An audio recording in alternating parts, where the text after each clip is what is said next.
Hello viewers and welcome to Doordarshan Kendra Shillong. Today we are gathered once again here in the studios to discuss about a very important personality, a very important person, none other than Mohandas Karamchand Gandhi, whom we know as the father of the nation. Well, this year we are celebrating his 150th birth anniversary, and of course it is not only in this context that we talk about him, but in the context of his philosophy and its relevance. We all know that Mohandas Karamchand Gandhi or Mahatma Gandhi was born way back in 1869 on the 2nd of October in a small coastal town called Porbandar in Gujarat. And he was undoubtedly, I can say that one of the great national revolutionary, a great figure of the 20th century. To get a degree in barristership and to hone his skill on to become a lawyer, he went to England to understand the cradle of civilization in those days. But then, in those days, he understood more his roots of being an Indian. And it was in 1893, if I am not mistaken, he was he went to South Africa because he came to know the several atrocities that was being meted against the Indians and the Asian community especially. And there he started.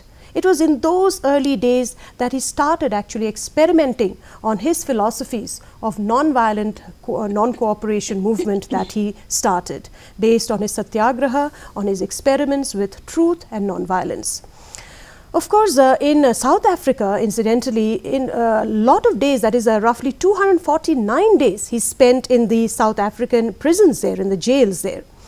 It was in 1916 that he came back to India, and he was by then he was aged 46 years old, and he got into the freedom struggle of our country.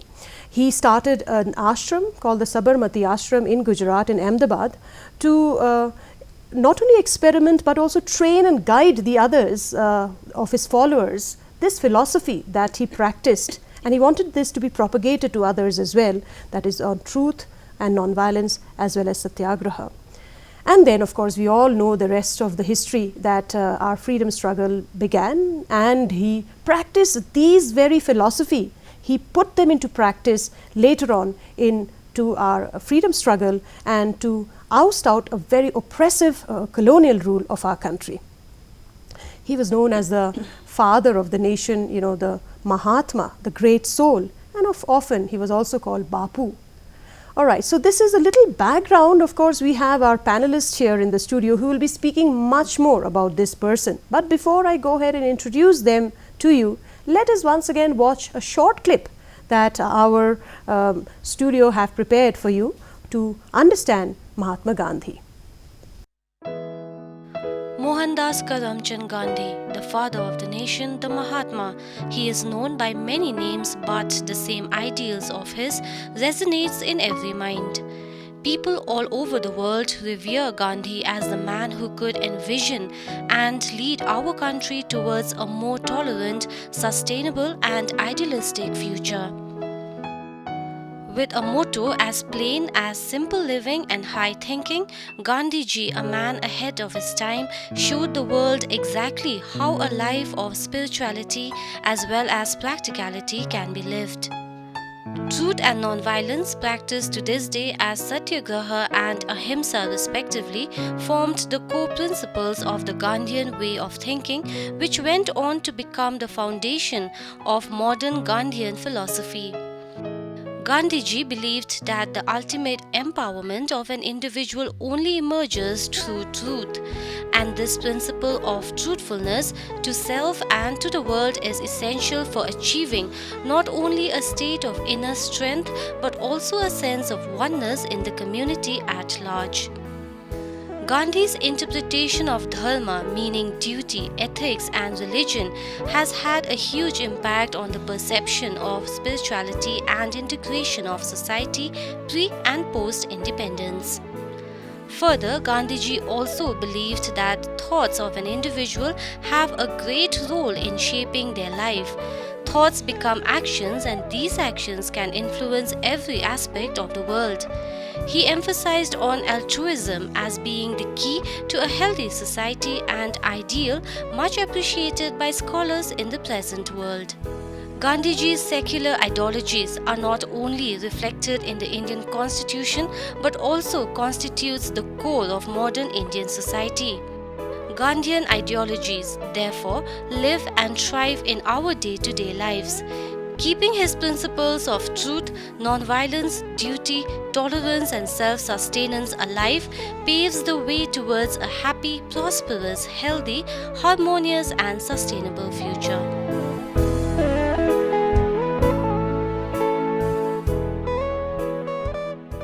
Welcome back, dear listeners and dear viewers. And now that you've watched that program, that small clip, I'm now ready to introduce our panelists who have gathered here in the studio to discuss on Mahatma Gandhi, his philosophy and its relevance in the modern times of today. I'm being joined by Dr. Sunanda Bhattacharya. She is from the Department of English, Women's College, Shillong. I am also being joined by Ricky Basayamoith. He is from the Department of History, St. Edmund's College, Shillong. So there you have it. A very, very warm welcome to the two of you. Thank you so much for taking your time out and to come all the way to our studios here to discuss about this great personality that I said right in the beginning. And we all know him as Mahatma Gandhi. I would like to start with you, Sunanda. You know, whenever we use the word called Mahatma Gandhi, of course, we see his picture almost every day in our currency notes. But what are your earlier, because we have been tutored, we have come to understand about this person not from now. We knew him right from our early school days and from very early young age. Tell us your vision or your idea of understanding when I say the phrase called Mahatma Gandhi. And thank you, first of all, thank you very much for having both of us here. And Mahatma Gandhi, yes, we have known him right from childhood days in history books when we were in school. But then to really understand Gandhi, I would like to refer to when I passed out and went to college. And it was in class 11 or 12, and we had that, there was an essay by Louis Fisher, Gandhi and the Western World. We were taught that essay. And the most important thing that actually struck me is that when Fisher went to meet Gandhi in his dwellings, he noticed a picture of Christ, and Fisher was surprised because this was something new for him, because Mahatma Gandhi was a Hindu. And so when he asked about the picture, Gandhi said, "I'm a Hindu, I'm a Muslim, I'm a Christian, I'm a Jew." I hope I have quoted that because it was long time back. Now that is something which actually it has remained with me. And when we have to look at Mahatma Gandhi and his philosophy especially, this is something which he has to offer to the world, that no matter what religion you come from, but then I belong to all the religions. So that was the thing, and it was way back in class 12, I believe, or 11. But this has remained with me. So that's my first impression of Mahatma Gandhi as an adult. That's nice to know that something, there are certain things in life that happens and it just remains on. And I think this is one that has remained on to you. Let's come to you, Ricky, now. As soon as I say, Mahatma Gandhi, what is your first idea of him? What comes to your mind as soon as I talk about the father of the nation? Thank you once again, Maushmi. Well, me myself being from the history background and being a professor in history itself, the very most one important thing, I would say the one very important aspect of Gandhi that would reflect within me at this moment would be a freedom fighter. Yes, in history, as a teacher of history and as we do teach our students, that Mahatma Gandhi himself was, he played a very important role in the freedom struggle, especially through his three movements: the non-cooperation movement, his civil disobedience movement, and the Quit India movement. Right. But most importantly, apart from being a freedom fighter, what strikes me most is his idea of truth and non-violence. We live in today's world which is full of violence. Okay, taking the present scenario as well, in spite of the pandemic that we're going through, we still see a number of violence that is being ushered on women, especially on children, so on and so forth. And when we talk about truth, how far are we true to ourselves today is a big question mark. Gandhi himself stressed on the aspect of truth when he expressed his ideas in his My Experiments with Truth. And according to him, he said that if you have to overcome, okay, that means as individuals, if we have to overcome the difficulties or if we have to solve, I would say, a problem, okay, or anything or any difficulties in life, it is only through truth. And non-violence is something which I feel could bring in peace. Okay, could bring in peace in a society. It could bring in peace in many aspects, or in many in our life also, in our life also, as well. So that is one. That is how. That is my reflection on Gandhi. On Gandhi, yeah. Because they say that if you yourself are peaceful, the society at large is also, right? Yes, true. If you are a violent person, the society also is. Yes. It is. Very So true. peace begins with us, and that is what Gandhi, I think, stressed. That if you are peaceful inside, you radiate the external reflects the internal, Yes. right? So let's go back to his philosophy, Sunanda. What are some of the most important philosophy? Because to understand Gandhi, it will take us several hours actually, because it is so vast. Yes, one lifetime perhaps. Yes, is not because enough. it is, and he continued to practice it in himself first, and then only when it was successful, and then he reached out to others also, right? So Sunanda, what are, according to you, the most important principles when it comes to the Gandhian philosophy? Okay, here again, I'm a person of literature, of course, but then I've read a little bit of Gandhi. Gandhi believed, and I feel that the religion part I already mentioned, that all religions according to Gandhi, were same. That is one thing that struck me, I already mentioned. Now Gandhi believed that this entire universe was actually something which was, it's an organic whole. And if we all belonging to this universe, we are all related in one way or the other. Now we spoke about non-violence, we spoke about truth, and to Gandhi, truth was, truth in your actions, to be truthful with your words and your deeds, but he also laid emphasis on truth as the ultimate reality. So the aspect of divinity comes in, and Gandhi believed that if we were all linked together in this entire universe, and that is where his idea of non-violence also comes.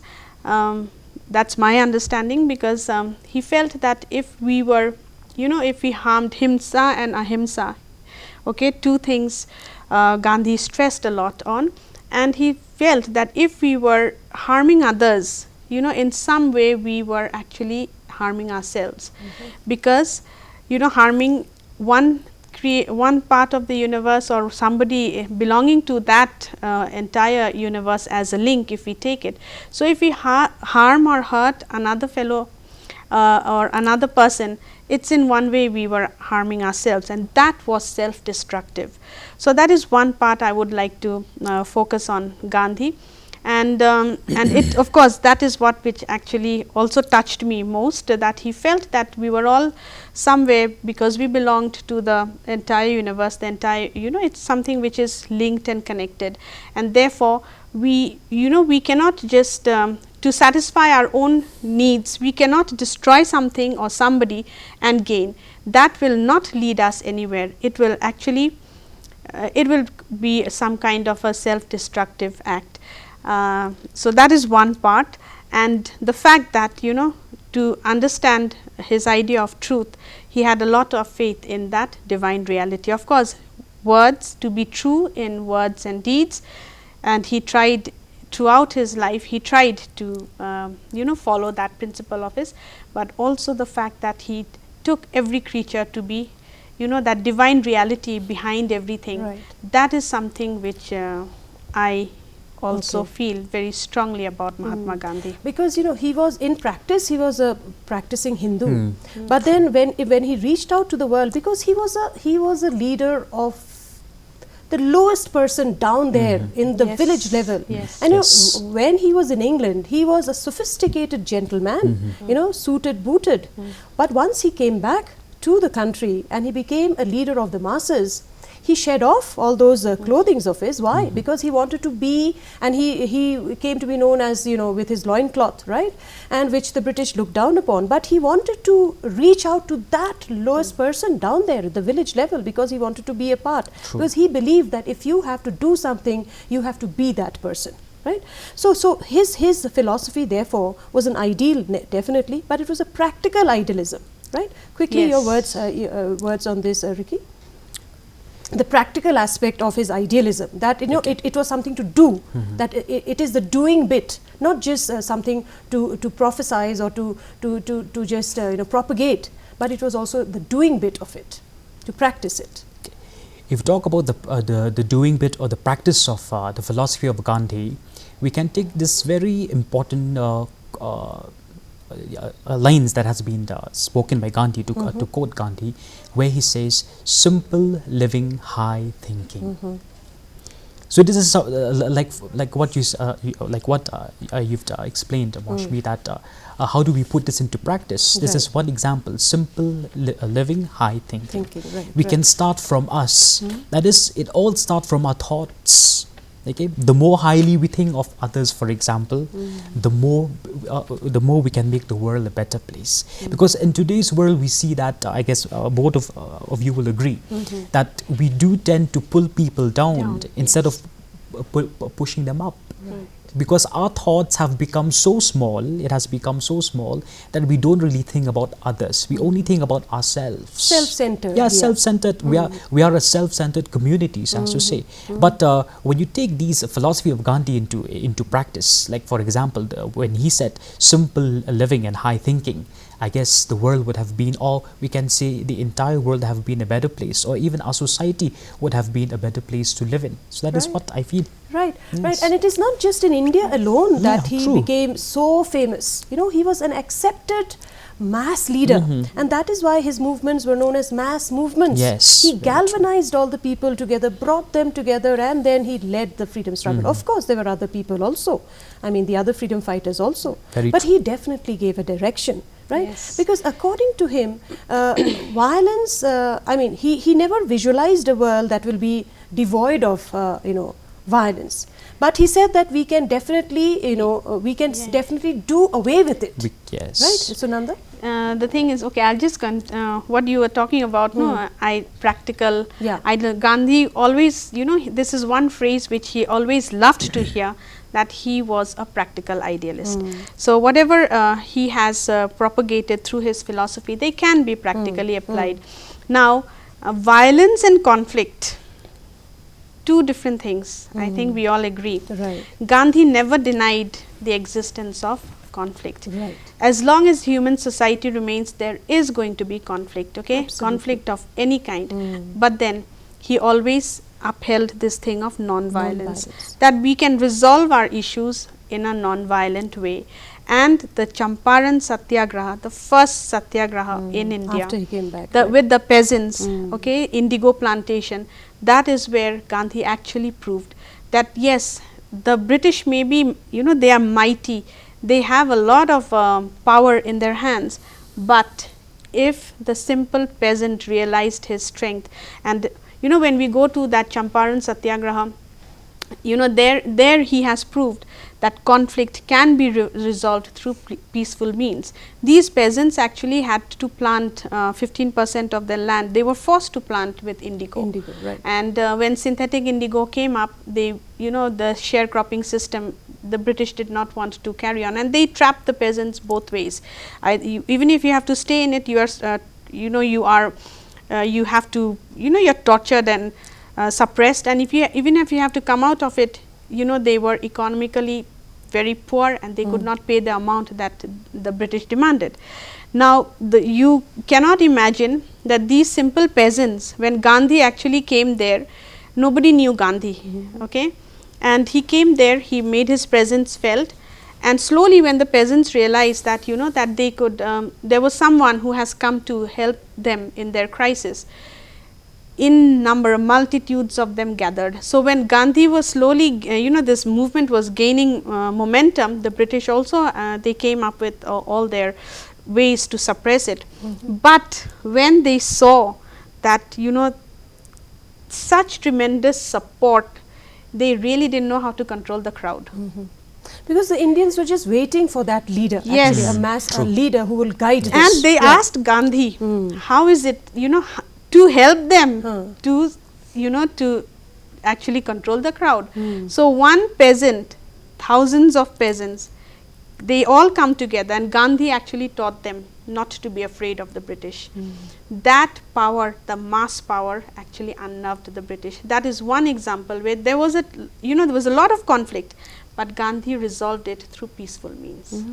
Because for him, rationality, reasoning, that is what he did with the British again and again. He reasoned with the British again and again. Every time he was arrested, he reasoned with them, right? I think, and he used the power of his rationality, that if you do this, this can happen, right? So, I think that is so important, isn't it, in today's times also, that we use our mind, we use our reasoning power that we all have to solve so many of our conflicts.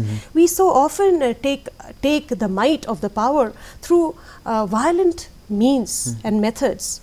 But that need not be always the solution for a problem, right, Ricky? Yes, very true. I agree with that, because like for example, Maushmi, when you talk about solving today's problems and the many violence that we're going through, it is only through peace and non-violence, through truth. Because the problem with us today is we don't stick to the truth. Even our leaders itself, they don't stick to the truth. Like for example, let's talk about Mahatma Gandhi again. When he led the non-cooperation movement, which we all know, Mahatma Gandhi led this movement. At a later point of time, he suspended the movement. Why did he suspend the movement? Because the people, they started moving away from the idea of truth and non-violence. But we lack such a leader today. During that point of time, when the Chori Chora incident took place, if we all remember, when those English policemen were burned alive, Mahatma Gandhi realized that this is going the wrong way. So what he did was he suspended the movement and he called it off. So this shows that Mahatma Gandhi was sticking to his idea of truth and non-violence. But in today's world, how can we expect our problems and how can we expect violence, etc., to be solved if we do not have leaders who are like him? Yeah, because Mahatma Gandhi also stressed that you have to be in harmony. Yes. Yeah, you have to be in harmony with your words, deeds, and your action, right? I mean, you need not, he stressed on this harmonious part of it again and again, right?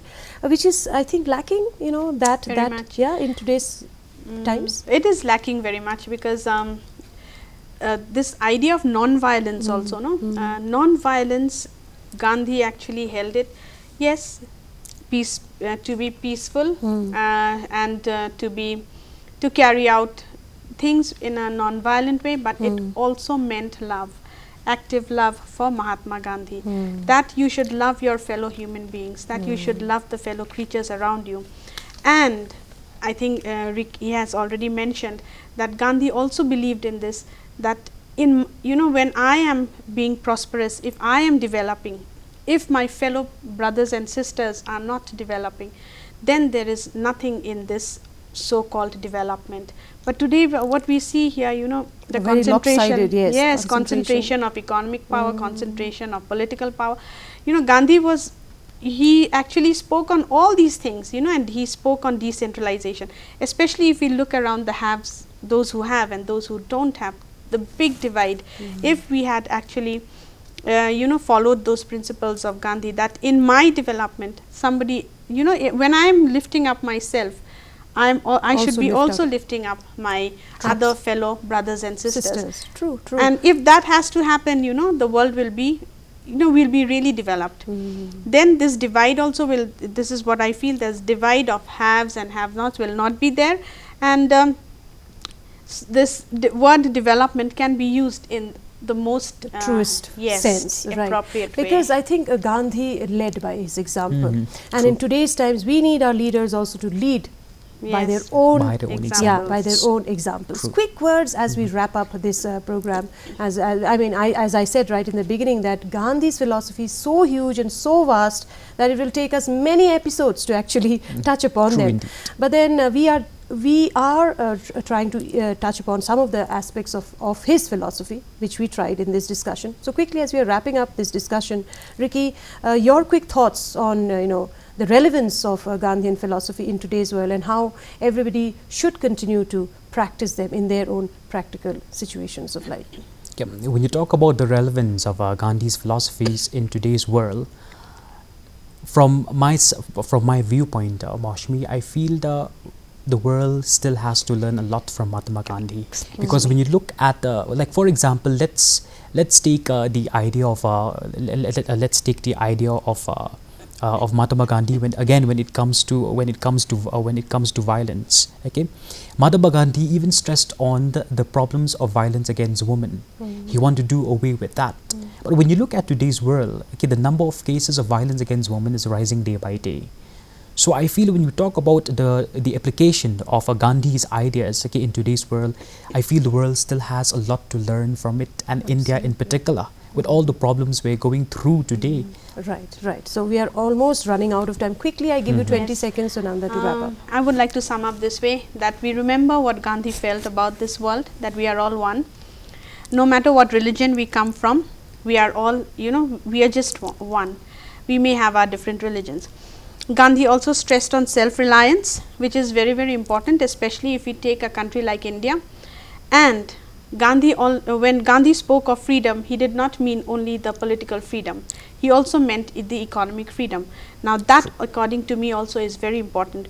Yes, we have achieved our political freedom, but if we have to look at India, we see that economic freedom has not come, and it will perhaps come with self-reliance. And when people know how to rely on themselves, and unless India achieves and the divide becomes lesser between the rich and the poor, I think we are much far from what Gandhi dreamt about his country and his philosophy. Absolutely. And that is why I think both of you have stressed that we are still a long way to understanding his philosophy and also practice it in the real sense of the term. Because in his philosophy, I think lied all the solution, right? Yes. We only have to, continue understanding his philosophy and practice it to find the solutions of so many problems that our country, that is very going, important. that is going through. Because Gandhi once said that if you want to see the change around you, you have to be the agent of that change. And he also had said that strength does not come from winning. Strength actually comes from you fighting out all of your problems and coming up with those solutions. Well, as I said, that Gandhi's philosophy is indeed very gigantic, and indeed it is a time that we practice it in the right earnest by every individual, not just teaching at the college level. Our responsibility doesn't really end there, but our responsibility is also beyond that, to make sure that these children, right from school days when we are teaching Gandhi, that they practice it also in their own individual life. Thank you so much for watching this program. I hope you've enjoyed watching us. And yes, the two of you, Sunanda and Ricky, thank you so much for coming to Doordarshan Shillong and enlightening us on the philosophy of Gandhi and its relevance in the modern times. Thank you. From all of us here, dear listeners and viewers, it's goodbye.